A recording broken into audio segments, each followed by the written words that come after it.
আসসালামু আলাইকুম football প্রেমীরা। Breaking news, Copa আমেরিকার জন্য চমক দিয়ে ব্রাজিল দল ঘোষণা, বাদ পড়েছেন নেইমার, ক্যাসিমিরোরা। কোপা আমেরিকার ৪৮তম আসরের জন্য ব্রাজিল কোচ দরিবাল দল ঘোষণা করেছেন।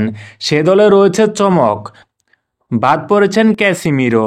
মূলত ইনজুরি কাটিয়ে খুব একটা ফর্মে নেই ব্রাজিলিয়ান এই তারকা। এছাড়া ব্রাজিলিয়ান সুপারস্টার নেইমার জুনিয়রকেও রাখা হয়নি দলে। এছাড়া দীর্ঘদিন ধরে অফ ফর্মে থাকা রিচার্লিসনও বাদ পড়েছেন। চলুন দেখে আসি ব্রাজিলের কোপা আমেরিকার স্কোয়াড। গোলকিপার হিসেবে ব্রাজিলের স্কোয়াডে রয়েছেন অ্যালিসন বেকার, বেনতো এবং এডারসন। এছাড়া ডিফেন্ডার হিসেবে আছে Beraldo, Eder Militao, Gabriel Magalhaes, Marquinhos, Danilo, Yan Couto, Arana Wendell. মিডফিল্ডারে আছে Andreas Pereira, Bruno Guimaraes, Douglas Luiz, Joao Gomes এবং লুকাস পাকুয়েতা।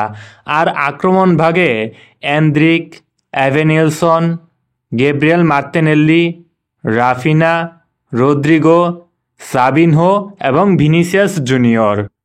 ব্রাজিলের কোপা আমেরিকার সম্ভাব্য স্কোয়াড নিয়ে আমরা এর আগেও একটি ভিডিও বানিয়েছিলাম, আর সেই ভিডিওর সাথে এই স্কোয়াড পুরোপুরি মিলে যাচ্ছে।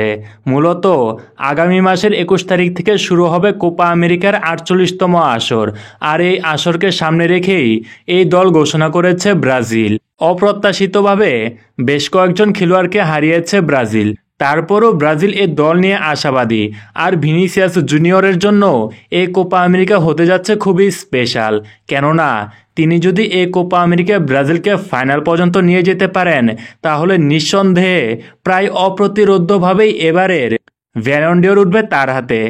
আপনাদের কাছে ব্রাজিলের এই ঘোষিত স্কোয়াডটি কেমন লেগেছে জানিয়ে দিতে ভুলবেন না। এছাড়া যারা এখনও আমাদের চ্যানেলটি সাবস্ক্রাইব করেননি, এখনই সাবস্ক্রাইব করে বেল আইকনটি বাজিয়ে দিন।